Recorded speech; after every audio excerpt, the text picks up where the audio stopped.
আজকের গল্প কামাক্ষী প্রসাদ চট্টোপাধ্যায়ের লেখা ছায়ামূর্তি। কামাক্ষী প্রসাদ চট্টোপাধ্যায়ের জন্ম 1917 খ্রিস্টাব্দের 27 মার্চ। বিএ পরীক্ষায় প্রথম স্থান অর্জন করাতে তিনি পেয়েছিলেন বঙ্কিম পুরস্কার। তিনি কিছুদিন দামোদর ভ্যালি কর্পোরেশনের সঙ্গেও যুক্ত ছিলেন। তার উল্লেখযোগ্য গ্রন্থগুলির মধ্যে হল মৈনাক, একা, ছায়ামূর্তি, শ্বেতচক্র, সোনার কপাট ইত্যাদি। কামাক্ষী প্রসাদ চট্টোপাধ্যায়ের মৃত্যু হয় 1976 খ্রিস্টাব্দে 30 মে। গ্রামে পৌঁছতে মাইল দুয়েক দেরি তখনও। এমন সময় তুমুল বৃষ্টি নামল। প্রথমে ভেবেছিলুম ভিজতে ভিজতেই যাব, কারণ বৃষ্টিতে ভিজতে আমার ভালোই লাগে। কিন্তু এই অপরিচিত জনমানবহীন পথে চলে আর কাদায় মাখামাখি অবস্থায় পথ হারিয়ে মাঠে মাঠে ঘুরতে হলে বৃষ্টি ভেজার আনন্দ যে সম্পূর্ণ উবে যাবে তা মনে আসতেই মতটা বদলে গেল। মাথা গোঁজবার মতো একটা আশ্রয়ের জন্য উৎসুক হয়ে উঠলুম। এদিকে প্রায়ই নীলকুঠির অনেক বড় বড় বাড়ির জীর্ণ কঙ্কালগুলো দেখা যায়। সন্ধ্যের মৃদু আলোয় বৃষ্টির মধ্যে দিয়ে দূরের ঝাপসা বাড়িটা দেখে সেরকমই কোনো একটা বাড়ি বলে মনে হলো। সত্যিই তাই। অতীত দিনের সমস্ত ঐশ্বর্য বাড়িটার গা থেকে খসে পড়েছে। বড় জমিদার বংশের সুশ্রী ছেলেকে ময়লা কাপড় আর ছেঁড়া জামা পরলে যেরকম করুণ দেখায়, ওই বাড়ির বাইরেটাও সেরকম। কিন্তু আমার অবস্থা বাড়িটার চেয়েও করুণ। আকাশের কাছ থেকেও শীঘ্রই যে করুণা মিলবে এরকম কোনো ভরসাও পেলুম না। উপস্থিত এই বাড়িটার আশ্রয় নেওয়া ছাড়া আর কোনো উপায় দেখলুম না। সন্ধে হয়ে এসেছে। লোকালয়ের বাইরে মাঠের ভেতর অন্ধকারাময় ওই রকম বৃষ্টির দিনে নিঃসঙ্গতা ও নির্জনতা যে কীরকম অদ্ভুত, এর আগে তার কোনো স্পষ্ট ধারণা আমার ছিল না। সমস্ত মন অকারণেই ছমছম করে। আর সেই জীবনে যত ভয়ঙ্কর ভয়ঙ্কর ভূতের গল্প শুনেছি, যতই ভাবি না কেন সেগুলো মনে করব না, ততই একটার পর একটা মনে পড়ে যায়। ক্রমশ অন্ধকার গাঢ় হয়ে আসতে লাগল। বারান্দার একধারে অসহায়ভাবে দাঁড়িয়ে রইলুম। বাতাসে চামচিকের একটা স্যাঁতস্যাঁতে গন্ধ। পেছনেই বড় বড় অন্ধকার ঘরগুলো পড়ে রয়েছে। সেগুলো খোলা কি বন্ধ, পুরোনো কাঠের দরজা ঠেলে দেখবার উৎসাহ সত্যি বলতে কি একেবারেই আমার ছিল না। কিন্তু হঠাৎ একটা খসখসে শব্দে চমকে পেছনে চাইলুম। পুরোনো কাঠের বিবর্ণ দরজাটা ধীরে ধীরে খুলে গেছে, আর ভূষমাখা একটা লণ্ঠন ওপরে তুলে একটি বুড়ো নিঃশব্দে আমাকে দেখছে। প্রথমে চমকে উঠলেও ওই ভূষমাখা আলো ও কঙ্কালছাড় বুড়োর দেখা পেয়ে মনে মনে খুশিই হয়ে উঠল। কোনো একটা কথা বলার জন্য তাড়াতাড়ি বললুম, যা বৃষ্টি। দরজাটা সম্পূর্ণ খুলে নির্বাকভাবে সেই বুড়ো আমার কাছে আরও খানিকটা এগিয়ে এসে লণ্ঠনটা তুলে বোধ করি ভালো করে আমায় পরীক্ষা করল। তারপর নিতান্ত আচমকা হাসতে লাগলো। আশ্রয়।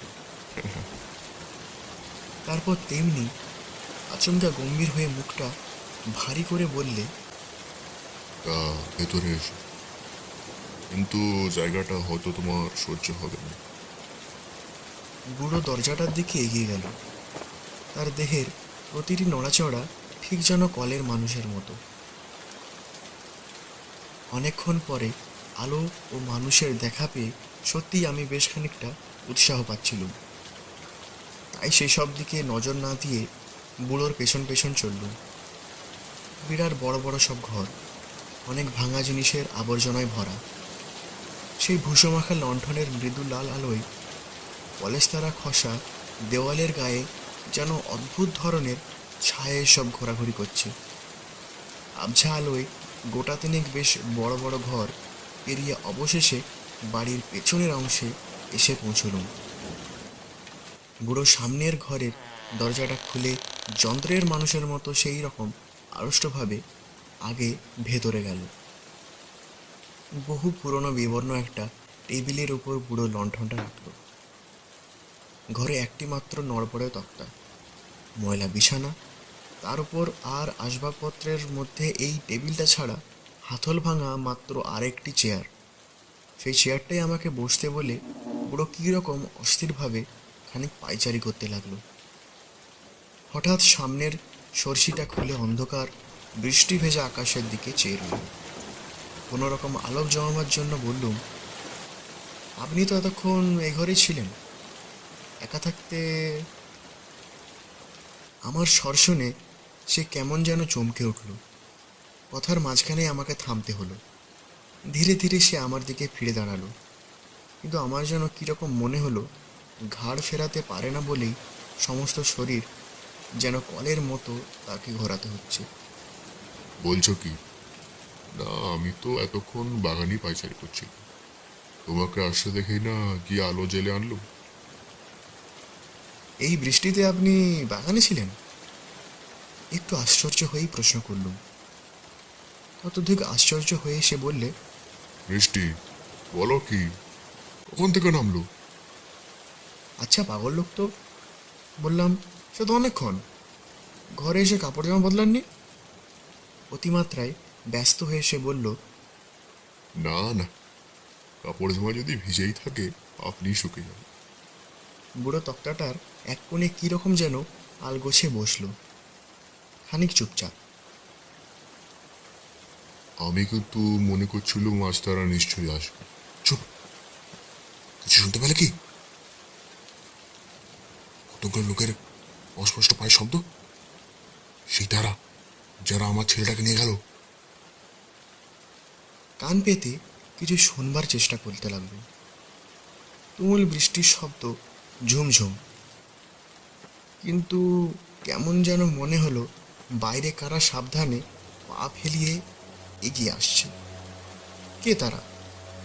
এবারে সত্যি সমস্ত শরীরে বিদ্যুতের মতো এঁকে মেঁকে একটা ঠান্ডা শিরশিরে স্রোত বয়ে গেল। আচ্ছা, এ ঘরেও কি বৃষ্টি পড়ছে? তার মুখের দিকে চাইতে চেষ্টা করলুম। আবছা আলোয় কিছুই বোঝা গেল না। সত্যি সে ঠাট্টা করছে না তো? কিন্তু উত্তর দিতেই হলো। ছাদের দিকে চেয়ে বললুম, না। কেন, আপনি কি বুঝতে পারছেন না? বুড়ো আবার সেরকম আচমকা জোরে হেসে উঠল। বয়স হলেই যে সব জিনিস ঠিক ঠিক বোঝা যায়, ওই রকম কুসংস্কার মনে রাখো না। এখন যা স্পষ্ট দেখছো, শুনছো, আমার মতো হলে অতটা স্পষ্ট আর দেখবে না, শুনবে না। আবার খানিক চুপচাপ। আহা, তোমাকে তো কিছু খেতে দিতে পারলাম না। রান্নাঘরে কিন্তু সব জিনিসই আছে। কষ্ট করে যদি জল ফুটিয়ে নিতে পারো, তাহলেই এক কাপ চা অন্তত খেতে পারো। আমি যখন একটু থেমে সে চুপি চুপি বলতে লাগলো, আমি যখন তোমার মতো ছিলুম, নিজেই চাটা করতে পারতো। কিন্তু এখন অনেক দূরে চলে এসেছি, ভারী অসহায়। তাই চুপ চুপ। কিছু শুনতে পেলে কি? একটা নতুন সন্দেহ হঠাৎ মাথা চাড়া দিয়ে উঠল। তবে কি? তবে কি? চেয়ারেতে সমস্ত দেহটা আমার আটকে গিয়েছে, যেন নড়বার শক্তি নেই। রাত কটা বাজে? ঘড়ি আছে? আমাকে সে জিজ্ঞেস করলো। গলা দিয়ে স্বর বেরোচ্ছে না, তবু কোনো রকমে জোর করে বললুম, 9:15। তাহলে এইসবের সন্ধে হলো, বলো কখন সূর্য ডুবেছে? হ্যাঁ, একটা কথা তোমায় জিজ্ঞেস করব। আজকাল আর সূর্য ওঠে কি, নাকি শুধু ঠান্ডা কালো রাতের সময় এসেছে? কি উত্তর দেব? আমার হাত পা ক্রমশ আড়ষ্ট হয়ে আসছে। কিন্তু আমার উত্তরের জন্য অপেক্ষা না করে বুড়ো বিরাট একটা বর্মা চুরুট মুখে দিয়ে দেশলাই চালালো। ভাবলুম মুখটা এবার ভালো করে দেখা যাবে, কিন্তু এত চটপট সে মুখটা নিচু করে চুরুটটা ধরিয়ে নিয়ে এক মুখ ধোঁয়া ছাড়ল যে তাতে ভালো করে কিছুই দেখতে পেলুম না। তার মুখের জায়গায় শুধু লাল খানিকটা চুরুটের আগুন। হ্যাঁ, ততক্ষণ তোমাকে একটা গল্প বলি। গল্প? আবার বিকট জোরে সে হাসতে লাগলো। গল্প ছাড়া আর কি? কারণ তোমরা কেউই যে আমার কথা বিশ্বাস করবে না। 7 মাস আছি, কিন্তু কেউ কি বিশ্বাস করবে? এ পথের যে কোনো লোককে জিজ্ঞেস করো না কেন, সেই বলবে আমি নাকি বছর 3 এখানে আছি। আচ্ছা, সামনের দিকে খানিকটা ঝুঁকে পড়ে তার নিষ্প্রভ নির্মম চোখ দুটো দিয়ে গভীরভাবে আমার দিকে চেয়ে এসে বলল, আচ্ছা, অন্যায় স্বীকার করলে কি পাপের শাস্তি কিছু কমে? কমে বলেই তো শুনেছি। তক্তাটার ওপর খানিক নড়ে চড়ে বসে সে ধীরে ধীরে বললে, জানো, আমি একজন খুনি। ভয় পেয়ে আমি চমকে উঠলুম। আবার সেই কনকনে ঠান্ডা স্রোত সমস্ত দেহের ভেতর বয়ে গেল। আমার দিকে না চেয়ে সে বললে, ওই বাড়িতে আমার আগে যে থাকতো লোকটা ভালোই ছিল, কিন্তু সত্যি বলতে কি, লোকটা ঠিক সুখী ছিল কিনা বলতে পারি না। কিন্তু কেন? কি খানিক ভেবে সে বললে, সুখী বা ছিল না কেন? হ্যাঁ হ্যাঁ, হ্যাঁ হ্যাঁ, বেশ আনন্দই ছিল সে।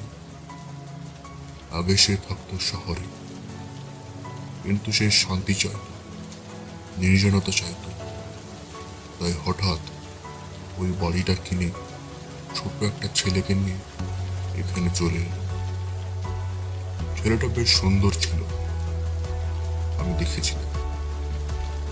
কিন্তু এক রাত্রে এইরকম অন্ধকার আর নির্জন ছিল সে রাত্রে।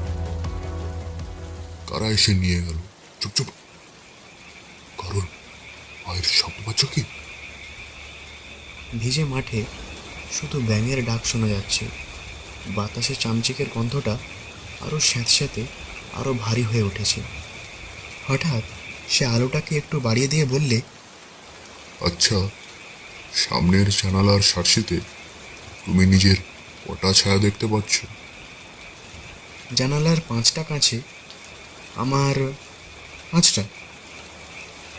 নিঃশব্দে হাসতে হাসতে কীরকম যেন বেসুরো গলায় বুড়ো বললে, ঠিক, সে ভদ্রলোকও তার 5টা ছায়াই দেখতে পেত।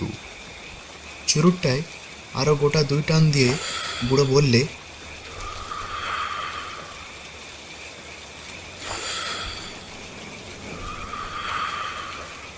হ্যাঁ, যে কথা বলছিল, জানো, সব বাড়ি ভালো হয় না।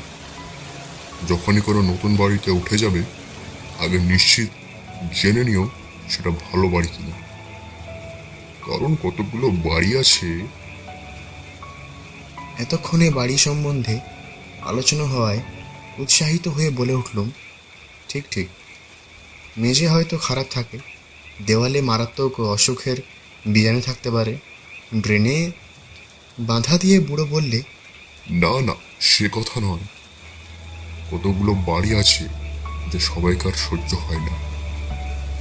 বাড়িতে যে অপদেবতা থাকে, আমি তার কথা বলছি। তুমি কি একটা ভয়ঙ্কর অমঙ্গলের আভাস পাচ্ছ না এখানে? ভয় পেলেই যে ভয় চেপে ধরে তা আমি জানি।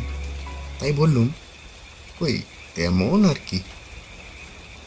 আশ্চর্য, সত্যি আশ্চর্য। উত্তেজিত হয়ে বুড়ো বললে, আমার আগে যে থাকতো, এ বাড়ি সম্বন্ধে প্রথম প্রথম তোমার মতো ধারণা তার ছিল। কারণ এ ঘরটাই এ বাড়ির সবচেয়ে অমঙ্গলের ঘর। প্রথমে তার কাছে অদ্ভুত বা ভয়ের বলে মনে হয়নি। হ্যাঁ, যে কথা বলছিলাম, তুমি যেখানটায় বসে আছো, সে ভদ্রলোক এখানটায় বসেই অনেক রাত পর্যন্ত পড়াশোনা করত। বুড়ো তক্তাটা ছেড়ে ধীরে ধীরে উঠে দাঁড়ালো। তারপর যন্ত্রের মানুষের মতো আড়ষ্টভাবে নড়তে নড়তে আমার পেছনে দাঁড়ালো। চমকে উঠে মাথাটা ঘুরিয়ে তার দিকে চাইল। বুড়ো যেই হোক, আমার পেছনে সে যে দাঁড়ায়, ছুটে যেটা পছন্দ করতে পারলুম না। আমার গায়ে হাত দিতে এসে কি জানি কেন চমকে খানিকটা সে সরে গেল। একটু সময় নিয়ে বললে, না না, ভয়ের কিছুই নেই। সামনে চেয়ে দেখো, কি দেখতে পাচ্ছ? আলোটা কিছু উজ্জ্বল হয়, আমার 5টা ছায়ায় ভালো করে দেখা যাচ্ছে। বললুম, সেই 5টা ছায়া? কিন্তু ক্রমশ আমার পক্ষে এসব সহ্য করা কঠিন হয়ে উঠছে। চেয়ার ছেড়ে দৌড়ে বাইরে চলে যাবার একটা প্রবল ইচ্ছে অনুভব করলুম। এর সাথে সাথে চামচিকের গন্ধ, ভূষমাখা লণ্ঠনের আবছা আলো আর যন্ত্রের মানুষের মতো অদ্ভুত এই বুড়োর চেয়ে অন্ধকার মাঠে একা ভেজা ঢের ভালো। কিন্তু বৃষ্টিটা আরও জোরে নেমেছে, আর সেই মুহূর্তেই কাছেই কোথায় একটা বাজ পড়ল। থরথর করে কেঁপে উঠল সমস্ত বাড়িটা। আমার পিছনে দাঁড়িয়ে বুড়ো কিন্তু বলে চলল, ঠিক তাই, সেই ভদ্রলোকও এইরকম 5টা ছায়াই দেখত। বইয়ের পাতা উল্টাবার সময় সে দেখত জানালার পাশে সেই 5টা ছায়াও একসঙ্গে পাতা উল্টাচ্ছে। হুঁকো খাবার সময় দেখত 5টা ছায়া মূর্তিও একসঙ্গে হুঁকো টানছে। হ্যাঁ হ্যাঁ, একটা কথা কিন্তু মনে রাখো, তার নাম ছিল হরেন মুন্সি। মনে থাকবে তো? কেউ যদি তোমায় জিজ্ঞেস করে ওই বাড়িতে কে থাকে, বলো হরেন মুন্সি। কারণ অদ্ভুত ফিসফিস গলায় সে বলল, কারণ কেউ জানে না যে যে চুপ। কারোর পায়ের শব্দ শুনতে পেলে কি? ধীরে ধীরে আরও খানিক পায়চারি করে চুরিটে গোটা কয়েক সুদীর্ঘ টান দিয়ে বুড়ো বললে,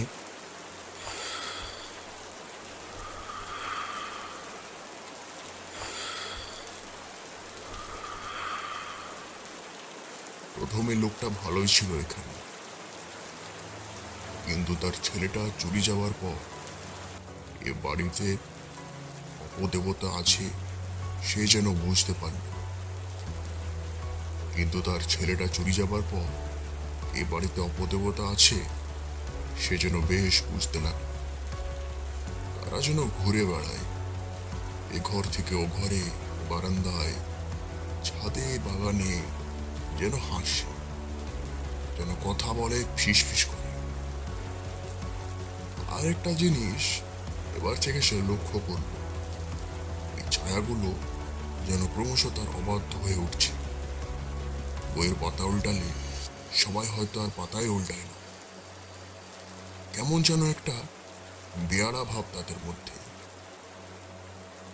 তারপর তারপর গভীর ঘন গলায় সে বললে, তারপর সেই ভয়ঙ্কর রাতে হরেন মুন্সি মুকুটায় কয়েক টান দিতেই ছায়াগুলোর দিকে সে চমকে উঠল। তারপর তারপর সেই ভয়ঙ্কর রাতে হরেন মুন্সি হুঁকোটায় কয়েক টান দিয়েই ছায়াগুলোর দিকে চমকে উঠল। সবচেয়ে ডান দিকের ছায়ামূর্তি হুঁকোর বদলে একটা চোট ধরিয়ে টানছে। পরপর 5 রাত ওই ধরনের ঘটনা ঘটল। 6 রাতের বার আশ্চর্য হয়ে সে দেখল সবচেয়ে ডান দিকের ছায়ামূর্তিটা একেবারে অদৃশ্য হয়েছে। লোকটা আশ্চর্য হয়ে দেখে অন্য 4টে ছায়াও চেয়ে রইল তার মুখে। ঠিক মুখে নয়, তার পিছন দিকে। তার পিছনে তখন বিপদ ঘনিয়ে আসছিল। হঠাৎ কে যেন তার গলা টিপে ধরল।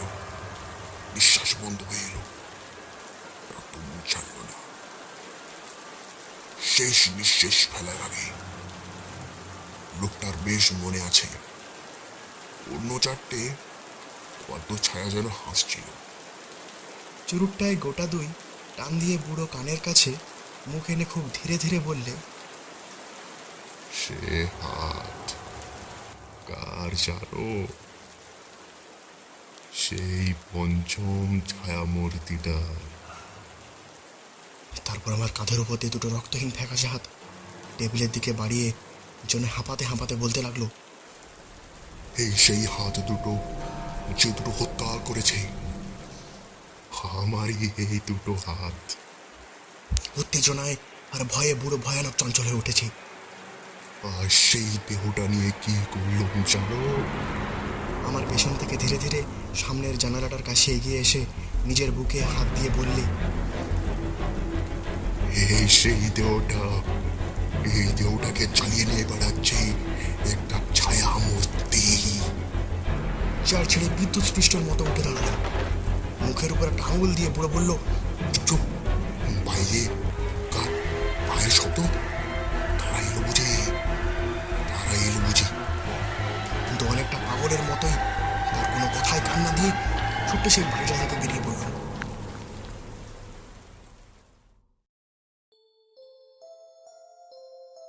শুনছিলেন কামাক্ষী প্রসাদ চট্টোপাধ্যায়ের লেখা ছায়ামূর্তি।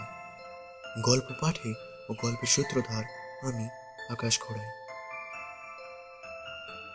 মিডনাইট স্টোরিজ নিয়ে আমি আবার হাজির হব আরেকদিন। ততক্ষণ সুস্থ থাকুন, ভালো থাকুন। শুভরাত্রি।